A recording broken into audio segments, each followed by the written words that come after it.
Praise the name of the living God. Amen. Just a few things I want to pass across. I want to address the President of the nation, and this has to do with the church bill.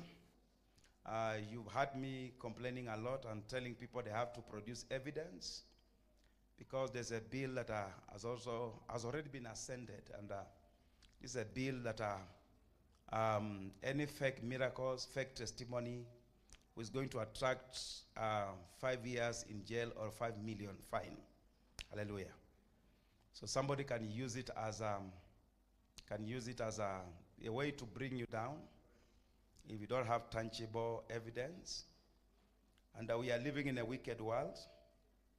Even one of our members can be used, can be told, go and testify, and then we shall go to arrest them. We shall say you are falsifying your testimony.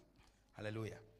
That's why beginning next Sunday, if you are having a testimony to do with healing, or you purchase something, whatever, you have to come with evidence so that we will not find ourselves in trouble, okay?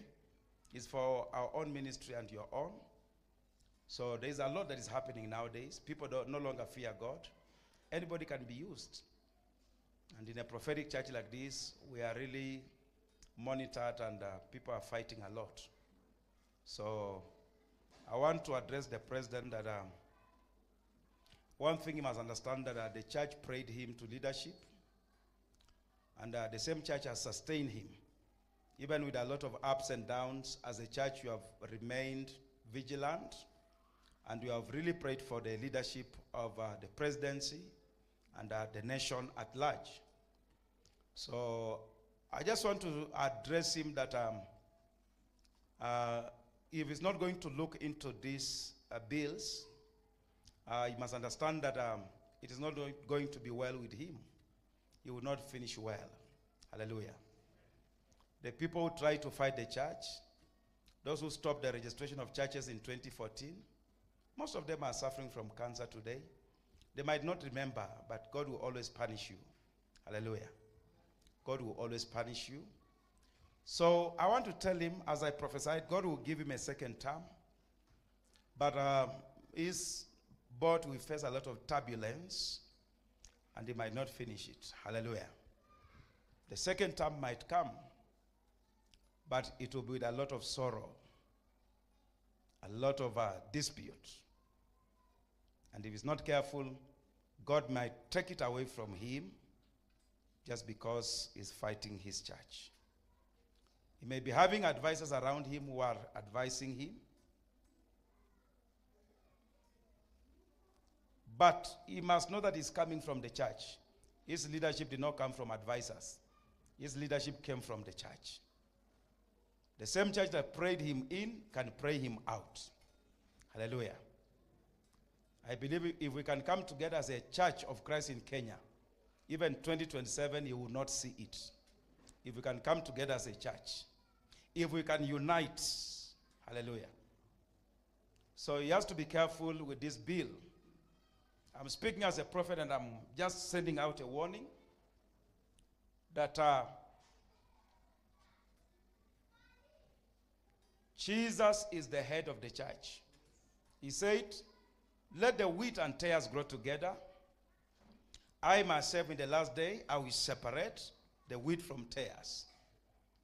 Then I will say, gather to me the tares. Let us put them to the hellfire, and they will burn there forever. You cannot fight a church, or you cannot try to separate evil from good in the church. When the disciples asked him, he said, by trying to separate the wheat from the tares, you end up pulling together the wheat and tares. So let them grow together. At the last day, I myself will separate them. Hallelujah.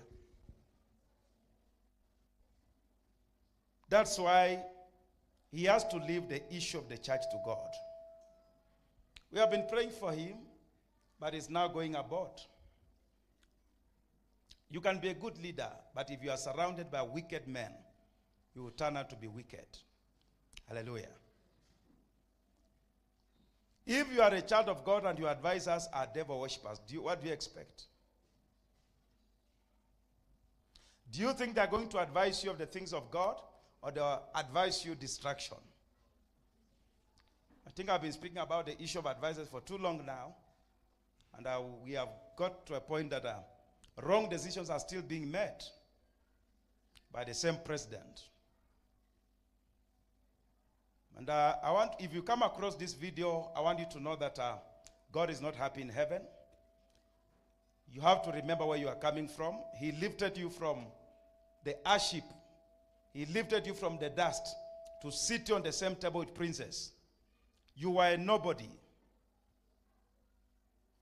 Nobody knew the name of your father.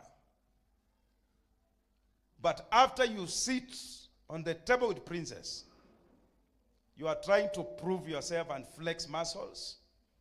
The same God who lifted you up can bring you down. I'm speaking as a prophet, and I'm speaking while standing on this altar.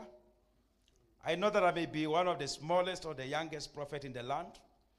But one thing I know is that God has also given me a voice to speak over this nation. And we can speak things and they will come to pass. Hallelujah. So you must understand that God is not happy. Like I said, your leadership is on a weighing scale. And your days have been numbered. If you are not going to change, then you are going to have a rough time to rule over this nation. It is not going to be business as usual. So you either change with time, or your legacy will go down. We are not praying for you for bad. We are speaking to you from the point of God. I know you know God, but there are things that you are doing that are not godly. If you know God and you walk with God, let us do things that are godly. Let us not say that we are from the church, but we are doing opposite. Even the people of the world are laughing at us now. Hallelujah. They are laughing at us if a church is doing this. So, Mr. President, change your ways. Look at the bill that is coming at your table, the church bill. You cannot control the church. You cannot.